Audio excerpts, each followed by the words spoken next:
تو ایک گروہ نے کہنا مانا، ایک نے نہیں. اسی طرح میں تمہارے پاس آیا اللہ کا پیغام لے کر، اور میں نے کہا کہ کچھ کرو ورنہ شیطانی لشکر اور آخرت کی بربادی اور جہنم تمہیں تباہ کر دے گا. سیٹھ جی کو فکر تھی ایک ایک کے 10 کیجئے، موت آ پہنچی کہ صاحب جان واپس کیجئے. کیا قرآن، کیا حدیث، کیوں مانے اللہ کی، کیوں مانے رسول کی؟ یار ہمیں مت سمجھاؤ تم نے اپنی قبر میں جانا، ہم نے اپنی قبر میں جانا. خبردار جو مجھے آئندہ کچھ کہا تھا. میرے آقا صلی اللہ علیہ وسلم نے بڑی پیاری بات بیان فرمائی. آپ نے ارشاد فرمایا کہ انما مثلی و مثل ما بعثنی اللہ بہ کمثل رجل اتی قوما. سرکار فرماتے ہیں میری مثال اور جو کچھ میں اللہ کی طرف سے تعلیم شرع وغیرہ لے کر آیا اس کی مثال ایسی ہے جیسے ایک شخص اپنی قوم کے پاس آیا. فقال، پھر اس نے کہا یا قومی، اے میری قوم، انی رأیت الجیش بعینی، بے شک میں نے اپنی ان دونوں آنکھوں سے ایک لشکر کو دیکھا ہے. وانی انا النذیر العریان، اور میں تمہیں بالکل واضح ڈر سنانے والا ہوں. لشکر آ رہا ہے، ہوشیار ہو جاؤ. فالنجاء، نجات کی کوشش کرو، کوئی نہ کوئی ایسا کام کرو کہ تم نجات پا جاؤ. سرکار فرماتے ہیں فاطاعہ طائفۃ من قومہ، تو اس قوم میں سے ایک گروہ نے اس شخص کا کہنا مان لیا. یاری صحیح کہہ رہا ہے، کچھ نہ کچھ کرو. تو کیا کیا انہوں نے؟ فادلجوا، تو رات کے ابتدائی حصے میں علاقے سے بھاگ گئے، نکل گئے. فانطلقوا علی مہلہم، اور وہ ایک پناہ کی جگہ، ایک نجات کی جگہ پر جلدی جلدی چلے گئے. فنجوا، سرکار فرماتے ہیں اس گروہ نے نجات پا لی. وکذبت طائفۃ منہم، اور ایک گروہ ایسا تھا کہ جس نے اس کو جھٹلا دیا ہے. چل اپنا کام کر بھائی، کیا تو ڈرانے آ گیا، کچھ بھی نہیں ہوتا. فاصبحوا مکانہم، تو انہوں نے اسی جگہ پر صبح کی.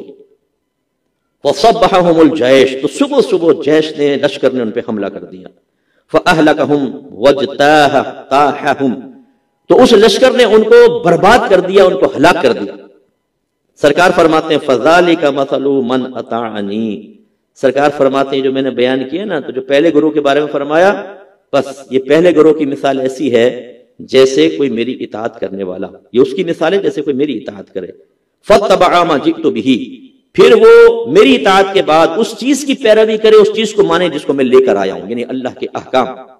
ومثل من عصانی، اور ان لوگوں کی مثال جو دوسرا گروہ تھا ایسا جو وہ لوگ ہیں جنہوں نے میری نافرمانی کی. وکذب بما جئت بہ من الحق، اور انہوں نے اس چیز کا انکار کیا، اس کو جھٹلا دیا جو میں لے کر آیا، یعنی حق، قرآن و حدیث کی تعلیم. اگرچہ یہ انکار نہیں کہ یہ دو گروہ سرکار نے پہلا مسلمان مراد لیا ہے، دوسرا کافر، لیکن علماء فرماتے ہیں کہ بعض اوقات کسی چیز کا، آیت کا نزول خاص ہوتا ہے، حکم عام ہوتا ہے، اور نبی کی حدیث کا صدور خاص ہوتا ہے لیکن حکم عام ہوتا ہے. اسی لیے اس کو بطور استدلال پیش کیا. گویا کہ سرکار فرما رہے ہیں وہ شخص جس نے قوم کے پاس آ کر کہا کہ لشکر حملہ آور ہونے والا ہے، وہ جیسے میں ہوں، اس شخص نے اپنے قوم کو کہا کہ دیکھو لشکر حملہ کرنے والا ہے، کچھ کرو.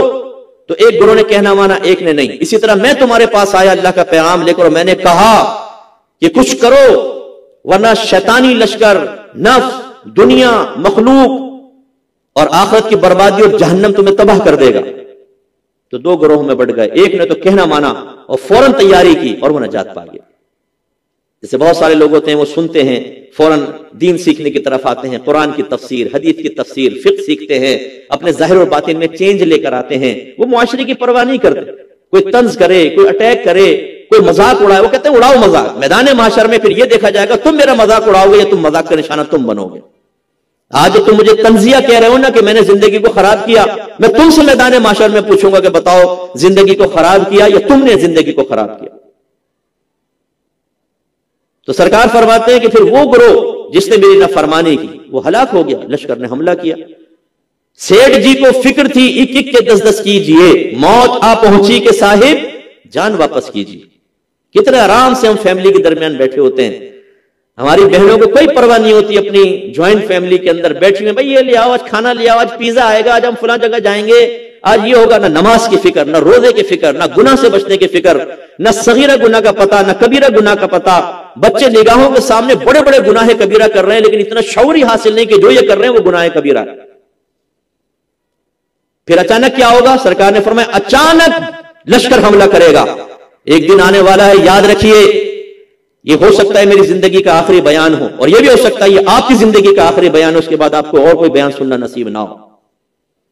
زندگی بڑی ہم نے مستیوں میں گزاری، اپنی مرضی کے مطابق گزاری، اللہ رسول کو ماذ اللہ ثم ماذ اللہ کو، رسول کو، قرآن کو، حدیث کو انتہائی معمولی سمجھا، جس کی ظاہری علامت یہ ہوئی کہ ماں نے کہا تو کہنا مانا، باپ نے کہا تو کہنا مانا، باس نے کہا تو کہنا مانا، ہمارے آفیسر نے کہا تو کہنا مانا، اور اگر دوستوں نے کہا تو ان کا کہنا مانا، محلے والوں نے کہا تو کہنا مانا، پڑوسیوں نے کہا تو کہنا مانا، رشتہ داروں نے کہا تو حکم مان لیا تاکہ دل آزاری نہ ہو، لیکن جب اللہ نے فرمایا تو رد کر دیا، رسول نے فرمایا تو رد کر دیا۔ کیا قرآن، کیا حدیث، کیوں مانے ہم اللہ کی، کیوں مانے رسول کی، کیوں کامل مسلمان بنے؟ دنیا کے اندر اگر ایسا ہو، یار میرے ساتھ کاروباری ڈیل کرو، کوئی ہمیں آ کر کہے 1 کروڑ لگاؤ گے مہینے کے 10 کروڑ ملیں گے، پھر وہ سب بتائے، ایک لمحہ ہم تاخیر نہیں کریں گے، فوراً سے پیشتر انویسٹمنٹ کریں گے اور نفع کمائیں گے، بلکہ اس کا شکریہ ادا کریں گے۔ لیکن جب اخروی انویسٹمنٹ کے لیے کوئی ہمیں کہے آؤ تمہیں جنت کے محلات دلائیں، آؤ تمہیں اللہ تعالیٰ کی بارگاہ میں مقبول کریں، آؤ اللہ کی رضا دلوائیں، آؤ جنت کی حوریں دلوائیں، بڑے بڑے محلات، اچھی موت، قبر کے اندر راحت، میدان معاشر میں عزت، تو ہم کہتے ہیں ٹھہرو ٹھہرو، اس ڈیل کے بارے میں غور کرنا پڑے گا، سوچنے دو بھائی کو۔ پھر ہم کہتے ہیں کیا اسی موجودہ لائف اسٹائل کے ساتھ یہ سب کچھ ملنا ممکن ہے؟ وہی دونوں ہاتھ میں لڈو، سامنے والے کہتے ہیں نہیں یہ تو نہیں ہے، چھوڑنا پڑے گا، کچھ ذاتی مفادات قربان کرنے پڑیں گے، کچھ نفسانی خواہشات کو قربان کرنا پڑے گا، کچھ گندی دوستیاں چھوڑنی پڑیں گی، کچھ رشتہ داروں کو دور کرنا پڑے گا، یہ تقاضائے شریعت ہوگا، کچھ گناہوں کو چھوڑنا پڑے گا، کچھ کاروباری لاس برداشت کرنا پڑے گا کیونکہ وہ آپ حرام کر رہے ہیں، اس کے بعد پھر یہ تمام چیزیں مل جائیں۔ کہتے نو، پھر اگر کوئی ہمیں سمجھاتا ہے یار اللہ کے نبی نے فرمایا، اللہ ایسا نہ ہو خدا نخواستہ اللہ ناراض ہو جہنم میں جائیں، یار دیکھا جائے گا، 2-3 دفعہ اور سمجھا دے کوئی تو پھر آہستہ آہستہ چہرہ سرخ ہونا شروع ہوتا ہے، غصہ پیدا ہوتا ہے، اور پھر پھٹ پڑتے ہیں، یار ہمیں مت سمجھاؤ، تم نے اپنی قبر میں جانا، ہم نے اپنی قبر میں جانا، خبردار جو مجھے آئندہ کچھ کہا تو پیچھے پڑ جاتا ہے، نماز پڑھو، روزہ رکھو، یہ کرو وہ کرو، نہیں کرتا میں، دیکھ لیں گے آخرت میں عذاب۔ آپ کی جرت کو سلام، کیا جرت ہے بھائی، اگر گورنمنٹ چینج ہو جائے، پالیسی بنا لے کاروباری کے لیے تو بیچارے کا حالت خراب ہو جاتی ہے کہ ہم ٹیکس پے کرنا پڑے گا، فلاں ہو جائے گا، فلاں ہو جائے گا، حالت خراب۔ اسی سے ہم غور کر لیں کہ دنیاوی قانون بنتا ہے جو ہمارے مفادات پہ ضرب لگا رہا ہو تو ہم فوراً اس سے بھاگنے کے طریقے ڈھونڈتے ہیں اور خوف زدہ ہو جاتے ہیں۔ پاکستان سے انویسٹمنٹ لے گئے ہم دبئی میں، باہر کے ملکوں کے اندر، کہ نہیں یار یہاں پر ایسا نہ ہو سارا کچھ چھین چھان جائے، ختم ہو جائے، اتنا خوف، اتنا ڈر۔ لیکن جب اللہ اس کے رسول کا پیغام آئے، کوئی خوف نہیں، کوئی ڈر نہیں۔ کاروبار میں لاس ہو، چائے پینے کو دل نہ چاہے، ناشتہ کرنے کو دل نہ چاہے، اگر بیوی مسکرا کے کہے آج تو باہر چلیں گے، ارے تم دفع ہو جاؤ یہاں سے کم بخت ہو، یہاں ٹینشن پڑا ہوا ہے، تو آگے باہر گھومو، نکلو یہاں سے۔ بیوی گھبرا رہی ہے، بچے گھبرا رہے ہیں، ابا بڑے پریشان ہیں، لیکن یہ کیفیت ایک بار بھی کبھی اخروی نقصان پر ہوئی ہے؟ کبھی نماز قضا ہونے پر کبھی آنکھوں سے آنسو نکلے، افسوس ہوا ہے؟ روزہ نہ رکھنے پر، اللہ نہ کرے کوئی ایسا ہو، لیکن ہمارے بہت سارے بھائی ایسے ہیں، یہاں گٹکا یہاں گٹکا، انہوں نے پہلے ارادہ کر رکھا ہے روزے نہیں رکھ سکتے کیونکہ گٹکے کے بغیر تو زندہ ہی نہیں رہیں گے نا، وہ روزے چھوڑ دیتے ہٹے کٹے ہونے کے باوجود، یہ بھوک برداشت نہیں ہوتی۔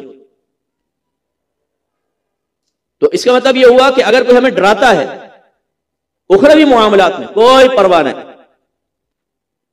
اگر کوئی ہمیں کہے یار آؤ جنت کی طرف، حوریں ملیں گی، یہ ہوگا وہ ہوگا، یہ جب میں بات کرتا ہوں نا جنرل بات کہہ رہا ہوں، میں آپ لوگوں کے لیے خاص نہیں کہہ رہا ہوں، یہ ذہن میں رکھیے گا نا، کبھی نہیں سوچے کہ صاحب ہمیں شاید ڈانٹ رہے ہیں، یہ تو جنرل میں بات عرض کر رہا ہوں، اپنی بہنوں سے بھی میں یہ گزارش کرتا ہوں۔ کوئی اگر ہمارے پاس آ کر کہتا ہے کہ یار دیکھو یہ اتنے فائدے حاصل ہوں گے، اتنے، وہ چونکہ اخروی فائدے ہیں، اس سے اللہ راضی ہوتا ہے، اس سے رسول راضی ہوتا ہے، اس سے اچھی موت آتی ہے، قبر جنت کے باغوں میں سے ایک باغ بنتی ہے، میدان محشر میں عزت ملے گی، جنت کے محلات ملیں گے، اتنی کوئی امپورٹنس نہیں ہے، اتنی زیادہ کوئی توجہ نہیں، بعض اوقات تو رد کر دیتے۔ تو اگر ہمیں اخروی فائدے بیان کیے جاتے ہیں، اور خاص طور پہ میں اپنے نوجوان بچوں سے کہتا ہوں، اگر کوئی آپ کو یہ فائدے بتائے تو اپنے قلبی میلان پہ غور کریں کہ اٹریکشن کا عالم کیا ہوتا ہے۔ لیکن اگر کوئی یہ کہے کہ تم یہ کام کر لو میں تمہیں 1 لاکھ روپے دوں گا، اور گڈی نکال کے سامنے رکھ دے، اور اگر زرد رنگ کے نوٹوں 5-5 ہزار کی پوری گڈی ہو، 5 لاکھ کی سامنے رکھ دی جائے، یہ کام کرو، تو ہمیں اٹریکشن محسوس ہوگی۔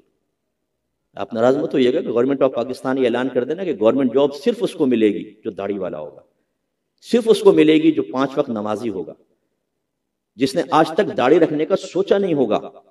اچھا، اور سیلری بھی کتنی ہوگی اس داڑھی رکھنے والے نمازی شخص کی؟ سیلری کتنی ہوگی گورنمنٹ جاب کے ساتھ ساتھ؟ 5 لاکھ روپے مہینہ، اور داڑھی الاؤنس علیحدہ،